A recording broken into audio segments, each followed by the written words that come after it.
नमस्कार और स्वागत है आपका आज के वीडियो में।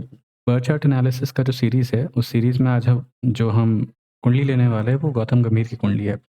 तो गौतम गंभीर की कुंडली पे मैंने काफ़ी ज़्यादा रिसर्च किया और देखा कि टाइमिंग कैसी रही और क्या कुछ रहा।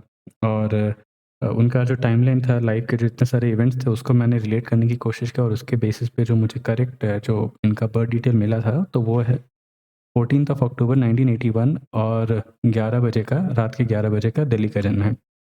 तो ये जो डिटेल है, इसको मैंने सही मान करके चला है और ये मान करके मैं ये उनका जो बर्थ चार्ट एनालिसिस है वो करता हूँ। साथ ही साथ मैं ये भी देखूँगा, ये भी आपको बताऊँगा कि क्यों मैंने जो इनके लाइफ़ इवेंट्स थे वो कैसे इनकी विमशोत्तरी दशा से मैच कर रहे थे। तो उसके बेसिस पे भी मैं आपको बताऊँगा कि क्यों मैंने ये वाला चार्ट सही समझा। ठीक है? तो ये हम लोग स्टार्ट करते हैं इनका एनालिसिस। तो सबसे पहले यहाँ पे देखिए, ये मिथुन लग्न की कुंडली है और मिथुन लग्न की कुंडली में सबसे पहले चीज़ तो ये जो एक बहुत अच्छा चीज़ बन रहा है वो ये कि यहाँ पे एक धन योग है। जो द्वितीय का स्वामी है, वो यहाँ पे एकादश में जा कर के मेष राशि में बैठा हुआ है और ये काफ़ी अच्छा एक धन योग होता है। जब भी दूसरे का स्वामी एकादश में जा कर के बैठे, ये समझ लीजिए कि आपका धन बढ़ाने का काम करता है। एक मेजर धन योग आपकी कुंडली में बनाता है। अच्छा, एक चीज़ यहाँ पे ये कि ये जो चंद्रमा है, ये तो अकेला है, इसके आस-पास तो कोई ग्रह है नहीं। तो अगर चंद्रमा के आस-पास ग्रह नहीं है, तो चंद्रमा एक तरह से वीक हो जाता है, बात सही है। लेकिन इसके साथ-साथ एक और चीज़ अगर आप देखें, तो चंद्रमा के ऑपोज़िट में बुध है, एक तरफ यहाँ पे जुपिटर है और यहाँ पे शुक्र है। तो योग क्या बनता है कि अगर चंद्रमा के ऑपोज़िट में अगर शुभ ग्रह आ जाते हैं, एक तरह से सीरीज़ में, तो इसको चंद्रादि योग कहते हैं। चंद्रादि योग मतलब कि चंद्रमा से छठे भाव में, सप्तम भाव में और अष्टम भाव में अगर इसमें एक सीरीज़ में अगर शुभ ग्रह बैठे हुए हैं, तो ये जो चंद्रमा जो भी ये योग बना रहा है, उसको बहुत ज़्यादा एम्प्लीफाई कर देता है, बहुत ज़्यादा इसमें बल दे देता है। सो इवन दो अगर आप ऐसे गौतम गंभीर को देखेंगे कि उनका जो रिएक्शन होता है थोड़ा एक तरह से रोबोट टाइप का होता है, वो ज़्यादा एक्सप्रेस नहीं करते और बहुत ज़्यादा एक तरह से होता है ना कि सेम एक्सप्रेशन उनका चलता रहता है, वो इस कारण से होता है कि यहाँ पे चंद्रमा जो है वो थोड़ा वीक है। यहाँ पे एक तरह से आपको अकेले काम करने के लिए तो सही रहता है और थोड़ा एग्रेशन भी देता है, क्योंकि ये मेष राशि का चंद्रमा है। तो एग्रेशन तो साथ में होगा और साथ में ये भी है कि आप थोड़ा अकेले अपने दम पे भी काम करोगे। लेकिन ये है कि ये जो एटीट्यूड है आपका, ये भी आपको आगे चल के हेल्प करेगा ग्रो करने में। So that is one of the best thing that the person has in this chart. अब इसके अलावा एक और चीज़ मैं आप लोगों को बताना चाहता हूँ कि जो हम लोगों का जो एक तरह से कहिए कि जो हाउस होता है that is related with sports, तो ये यहाँ पे होता है 5th and 6th house. 6th house is basically your profession और जो 5th हाउस होता है वो एंटरटेनमेंट का होता है। तो एंटरटेनमेंट रिलेटेड जो भी आपका प्रोफ़ेशन हो, उससे अगर आपका कोई एक तरह से संबंध बन जाता है, तो यहाँ पे बहुत हद तक चांसेस है कि आप एंटरटेनमेंट या फिर क्रिकेट ऐसे प्रोफ़ेशन में आप रहेंगे। तो यहाँ पे देखिए, जो योग बन रहा है वो ये है कि जो पंचम का स्वामी है वो तो यहाँ पे छठे में चला गया। तो शुक्र यहाँ पे छठे भाव में तो अच्छा नहीं होता, लेकिन एक तरह से ये जो योग है वो आपको इंक्लाइन कर देता है कि आप ऐसा कोई प्रोफ़ेशन चुनें जो कि एक तरह से आप समझ लीजिए कि एंटरटेनमेंट रिलेटेड हो या फिर जिससे कि लोगों का मनोरंजन हो रहा है। तो ये योग यहाँ पे बनता है। फिर यहाँ पे देखिए, तो मंगल यहाँ पे जब तीसरे घर में होता है, तो ऐसे मैंने देखा कि लोग बहुत ज़्यादा एनर्जेटिक होते हैं। वो अपना जो एनर्जी है वो वेस्ट नहीं करते, आलतू-फालतू चीज़ों में लगाते नहीं हैं और एनर्जी को एक तरह से बहुत ही अच्छे टीम वर्क में यूटिलाइज़ करते हैं।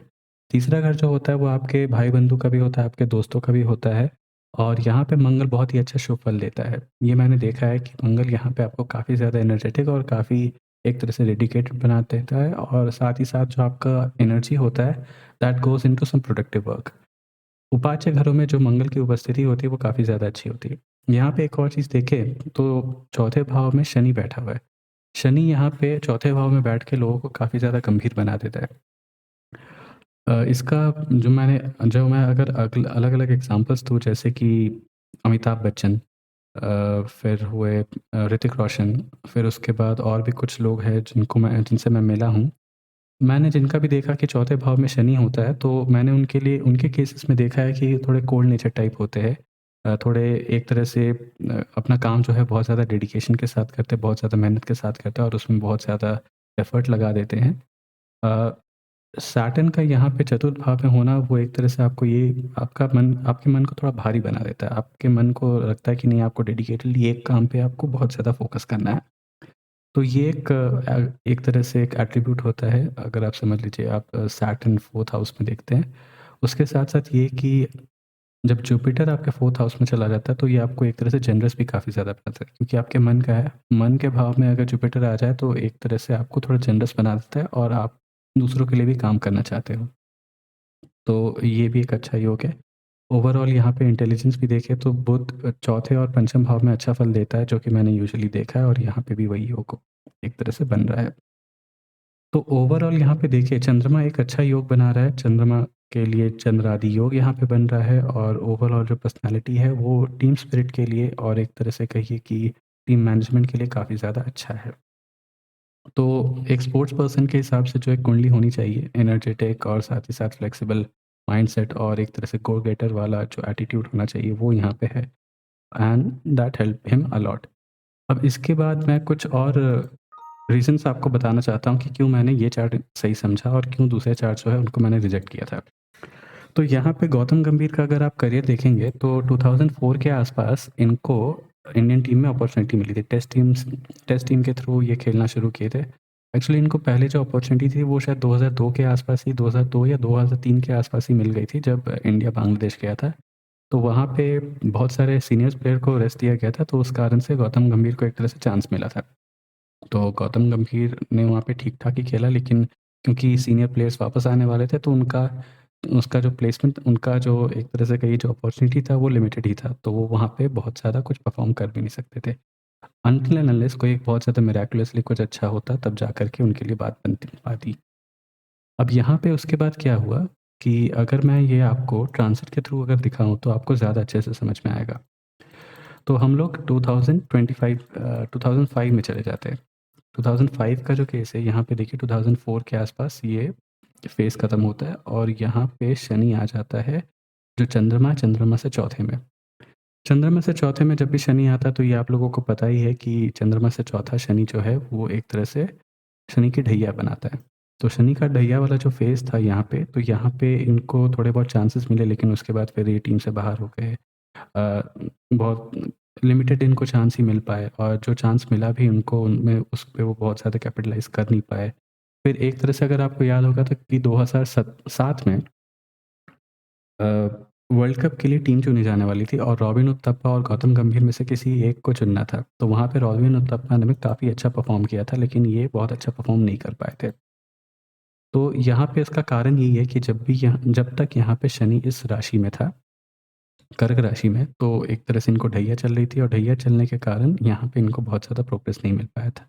लेकिन जैसे ये शनि यहाँ पे हट जाता है, जैसे इनको ये ढैया हट जाती है, और इनका जो चंद्रमा वाला फ़ेज़ है वो शुरू हो जाता है। अब यहाँ पे अगर इनका फ़ेज़ देखें कि यहाँ पे 2007 के आसपास जब इंडिया जो ओडीआई वर्ल्ड कप है वो हार गया था। वो हारने के बाद फिर बहुत ज़्यादा प्लेयर्स के ऊपर, कोच के ऊपर बहुत ज़्यादा क्रिटिसिज़्म होना शुरू हो गया था। टीम को रिवैम्प करना था, टीम को एक नया लुक देना था, और उसी बीच एक यंग टीम के लिए एक तरह से आप कह सकते हैं कि जो पुश था वो बहुत ज़्यादा हाई होने लग गया था। तो यहाँ पे उसी समय होता क्या है कि गौतम गंभीर को चांस मिलता है, वो इंग्लैंड जाते हैं, इंग्लैंड में काफ़ी अच्छा परफ़ॉर्म करते हैं। फिर उसके बाद टी20 वर्ल्ड कप होता है, जिसमें कि फाइनल में उन्होंने बहुत ही अच्छा नॉक खेला। तो उस कारण से उनकी जो एक तरह से उनका जो प्लेस होता है टीम में, वो और भी ज़्यादा पक्का हो जाता है। फिर ऑस्ट्रेलिया टीम जाती है, ऑस्ट्रेलिया जा कर के भी वो काफ़ी अच्छा खेलते हैं, और उसके बाद जा कर के जो 2011 वर्ल्ड कप है, उसमें भी आप लोगों को याद होगा कि गौतम गंभीर का जो अ, परफ़ॉर्मेंस था वो काफ़ी ज़्यादा अच्छा था, काफ़ी अच्छा उन्होंने खेला था। तो ये जो सीरीज़ था वो यहाँ से शुरू होता है 2007 के आसपास से, और चलता है 2011, 12, 14 तक का। तो यहाँ तक ये एक तरह से इनके लिए काफ़ी अच्छा एक फ़ेज़ रहा था। जो इनकी चंद्रमा की महादशा थी, जो कि यहाँ पे जैसे मैंने आपको बताया कि एक तो ये कि एक राजयोग बना रहा है, एक धनयोग, एक मेजर धनयोग यहाँ पे इनका क्रिएट हो रहा है। उसके साथ-साथ ये है कि यहाँ पे आदि योग भी बन रहा है, चंद्र आदि योग, जो कि ये दिखाता है कि जहाँ पे भी जिस प्रोफ़ेशन में भी ये होंगे, वहाँ पे बहुत अच्छा करते हैं। लेकिन एक चीज़ अगर आप यहाँ पे देखिए, तो कितने एक तरह से स्ट्रैटेजिकली आप कह सकते हैं, या फिर कोइंसिडेंस वाइज़ कितना सब कुछ एक तरह से प्लेस हो जाता है, कि यहाँ पे जब इनको ढैया चल रही थी तभी इनको अपॉर्च्युनिटी नहीं मिला। जैसे ही ये ढैया खत्म हुई, वैसे ही उनको चंद्रमा में राहु लग गया, जो कि अपॉर्च्युनिटी देने के लिए बहुत ही अच्छा फ़ेज़ था। इनको अपॉर्च्युनिटी मिली, इन्होंने बहुत अच्छा किया और उसके साथ-साथ ये बहुत अच्छा खेले और टीम में एक तरह से एक परमानेंट मेंबर भी बन गए। बहुत अच्छा परफ़ॉर्मेंस इनका रहा और आगे चल कर के काफ़ी अच्छा ये खेले भी। कोलकाता नाइट राइडर्स के लिए 2 बार विनिंग कैप्टन भी रहे। तो आप ये पूरा फ़ेज़ अगर देखें तो काफ़ी ज़्यादा अच्छा रहा था। चंद्रमा, क्योंकि मैंने जैसे बताया कि बहुत अच्छे योग में इन्वॉल्व्ड है, तो चंद्रमा की दशा इनको अच्छी मिलनी ही थी।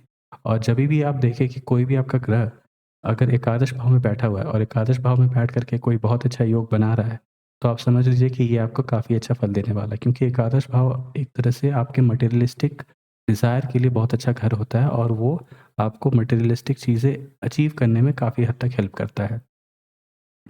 तो ये था इनका एक तरह से सबसे अच्छा फ़ेज़ इनकी लाइफ़ का। अब यहाँ पे आप देखिए तो 2013 के आस-पास आते-आते 13-14 आते-आते इंडियन टीम में इनकी जो जगह थी वो एक तरह से स्केप्टिकल हो गई थी। वो बहुत ज़्यादा एक परमानेंट उनका पोज़ीशन रहा नहीं, वो अंदर-बाहर होना उनका शुरू हो गया था।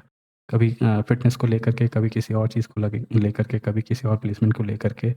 फिर रोहित शर्मा और शिखर धवन वो ओडीआई में कैप्टन करने लग गए थे। फिर गौतम गंभीर की जो जगह थी वो भी एक तरह से उतनी परमानेंट रही नहीं और यहाँ से एक तरह से इनका डाउनफॉल शुरू होता है।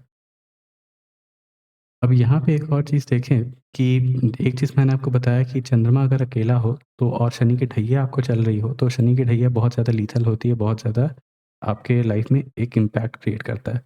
अगर यहाँ पे हम देखें कि शनि उस वक़्त कहाँ था जब इनका एक तरह से एक बैड फ़ेज़ चल रहा था, जहाँ पे इनका लिए टफ़ फ़ेज़ था, तो वहाँ पे आप देखें तो ये 2016, तो ये फ़ेज़ अगर हम लोग जाते हैं तो 2015 से ये शुरू होता है, 14 के आप समझ लीजिए मिड के आस-पास से ये शुरू होगा।